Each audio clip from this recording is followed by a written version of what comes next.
देखिए, ये पाकिस्तान में कि आर्मी ने 1958 में ही उनके जो प्रेसिडेंट थे उन्होंने अयूब खान को कंट्रोल दे दिया। उसके बाद से इफेक्टिव कंट्रोल आर्मी का ही रहा है। जब तक आर्मी के पावर्स नहीं खत्म किए जाएंगे, जब तक आर्मी लीडरशिप को दुनिया के एडमिनिस्ट्रेशन करने से और पॉलिटिकल लीडरशिप से अलग नहीं किया जाएगा, तब तक पाकिस्तान में कोई सुधार की उम्मीद नहीं है। बिकॉज ये पॉलिटिकल, पाकिस्तान को कंट्रोल कौन करता है? इट इज आर्मी कंट्रोल कर रही है। पॉलिटिकल का तो कोई मतलब ही नहीं है। उस दिन जब भी अटैक उन्होंने अफगानिस्तान में जो एयर स्ट्राइक किया था, उस दिन पॉलिटिकल लीडरशिप ने एक मीटिंग बुलाई थी मिलिट्री लीडरशिप से कि हमें अफगानिस्तान से मिलना चाहिए और अफगानिस्तान से बात करना चाहिए। लेकिन ये डिसीजन आर्मी ने नहीं लिया। बिकॉज अब मैं बार बार यही कह रहा हूं कि इनकी नैरो थिंकिंग होती है। आर्मी को कमजोर करने के लिए पॉलिटिकल लीडर्स ने, इनके पास कोई पावर नहीं है, ना कोई क्षमता नहीं है। वहां पाकिस्तान की आर्मी लीडरशिप को खत्म करना आवाम जनता ही कर सकती है। जब रोड पर आएगी, इतनी जारी जैसे 23 जितनी 27 करोड़ जनता है, जब रोड पर आएगी तब आर्मी दुखी हो जाएगी। और इस तरीके जब सिचुएशन होगी तो इवन आर्मी के जवान भी अपने जनरलों के खिलाफ सामने आएंगे। इस तरह का जब मूवमेंट शुरू होगा, तब ये आर्मी का इंटरफेरेंस बिल्कुल बुरी तरह से खत्म हो जाएगा। और पॉलिटिकल लीडरशिप अगर कंट्रोल ले ले उस टाइम में, तब उम्मीद कर सकते हैं कि पाकिस्तान थोड़ा बहुत लेवल हो सके। अदरवाइज इसमें कोई भविष्य नहीं है। इसके टुकड़े होंगे ही। पीओके ने इंडिया की हालत देख ली है लोगों ने, वो सब हिंदुस्तान में मिलना चाहते हैं। वहां पर भी तो हमारे नेता क्या, दो नेता हमारे पाकिस्तान में सबसे ज्यादा पॉपुलर है, लेकिन उनकी इतनी क्षमता नहीं है, शक्ति नहीं है जो कि मिलिट्री लीडरशिप को अलग कर सके।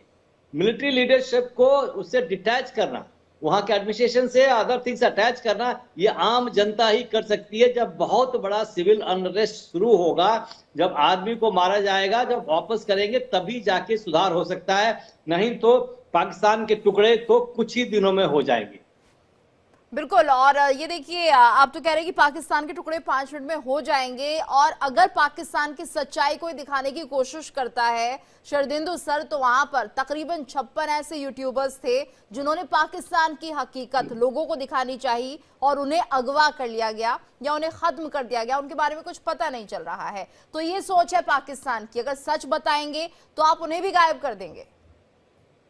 जी हाँ, जिस तरीके की ये रिपोर्ट है कि बहुत सारे यूट्यूबर वहां से गायब हो गए और उनको अगवा कर लिया गया और उनको नजरबंद कर दिया गया, वो सच्चाई बयान कर रहे थे। और वही आज की डेट में जो जर्नलिस्ट मीडिया में आते हैं, जो पाकिस्तान गवर्नमेंट की बड़ाई करते हैं, जो सेना की बड़ाई करते हैं और एक फॉल्स फ्रंट लोगों के सामने रखते हैं। आप किसी भी इंसिडेंट का आप पाकिस्तान के जर्नलिस्ट या अपने को पैनलिस्ट से जब आप टीवी डिबेट में उनसे बात करते हैं, तो आप बताइए एक झूठी रिपोर्ट पेश करते हैं। आप जब किसी चीज का विश्लेषण करें तो ऑब्जेक्टिव रहिए, सच को सच और गलत को गलत बोलने की कोशिश करिए। लेकिन वहां ऐसी प्रथा ही नहीं है, क्योंकि वो एक सूडो एनवायरनमेंट में रहते हैं जिसमें आर्मी का बोलबाला है। और जहां तक आर्मी के लोग पाकिस्तान की तारीफ करते हैं, मेरा मानना है कि पाकिस्तान की आर्मी प्रोफेशनल है नहीं। प्रोफेशनल होते तो आपके 93,000 ट्रूप्स एक एक कॉल पे सरेंडर नहीं कर देते बांग्लादेश में। बहुत बड़े शर्म की बात है, इतनी बड़ी सेना रह के आपने सरेंडर किया और एक नया ईस्ट पाकिस्तान से बांग्लादेश क्रिएट हुआ। तो आप में प्रोफेशनलिज्म तो हमेशा से लैक किया है। आपके यहाँ एक फ्यूडल सिस्टम है, और इसी फ्यूडल सिस्टम के तहत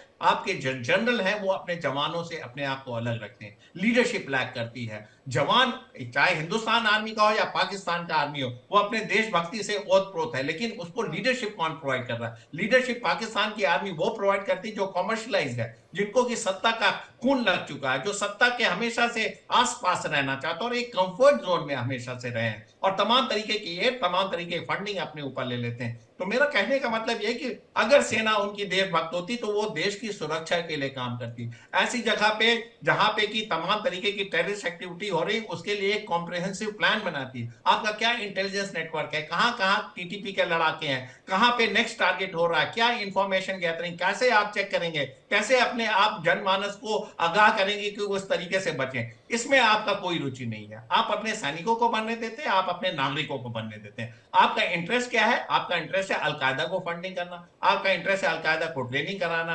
आपका इंटरेस्ट है ऐसे टेररिस्टों को ट्रेन करना जो हिंदुस्तान के अगेंस्ट ऑपरेट कर सके, और एक सूडो साइको वारफेयर चलाना और तमाम तरीके की फॉल्स चीजों को लोगों के सामने रखना। लेकिन आप कहीं ना कहीं, मेरा मानना है कि पाकिस्तान की आर्मी सबसे बड़ा डैमेज पाकिस्तान को कर रही है, क्योंकि वो अपनी सुरक्षा को इंश्योर नहीं कर पा रही। कैसे ड्यूरेंट लाइन के अक्रॉस तालिबान के लोग आके आपकी चौकियों पे कब्जा कर ले रहे हैं। आपकी रेगुलर आर्मी है, इतनी बड़ी सेना लेके आप 6 लाख की आर्मी के आसपास आपके स्टैंडिंग आर्मी है, और आप तालिबान को नहीं कंट्रोल कर पा रहे हैं। कहने का मतलब ये कि आप यहाँ की फूट है, आप यहाँ सेना और अफसर के जवान और अफसर के बीच में बहुत बड़ी खाई है। सेना के अफसर जो चीज करवाना चाह रहे हैं, पीछे रह के जवान उसको करने के लिए तैयार नहीं, डिलीवर करने के लिए तैयार नहीं, क्योंकि आप उनके इंटरेस्ट की रक्षा नहीं करते हैं। और कहीं ना कहीं आपका भी कनाइवेंस है तालिबान के साथ।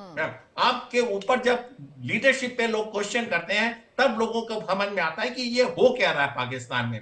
शाहबाज शरीफ अपनी राग अलापते हैं, आसिम मुनीर अपने तरीके की बात करते हैं। आप कोर कमांडर, आपके पांचों जो 13 के 13 कोर कमांडर, वो आपके साथ के साथ जो कोर कमांडर, वो आपकी बातें नहीं सुनते हैं। तो आपके यहाँ तो पहले से ही फूट है। आप एक सूडो एनवायरनमेंट में रह रहे हो, और एक तरीके से आपकी नाकाम आर्मी है। आप सिर्फ अपने नागरिकों को धमका सकते हैं, उनके ह्यूमन राइट्स को वायलेट कर सकते हैं, मीडिया में इन्फ्लुएंस कर सकते हैं, और सत्ता के पीछे लग सकते हैं। नवाज शरीफ के पीछे पीछे घूम सकते हैं, शहबाज शरीफ के पीछे पीछे घूम सकते हैं, लेकिन जब आपका डिलीवरी का टाइम आएगा तो आप शायद ये डिलीवर नहीं कर पाएंगे। क्योंकि आर्मी का मकसद होता है कि देश की सुरक्षा एक्सटर्नल ताकत से रोके।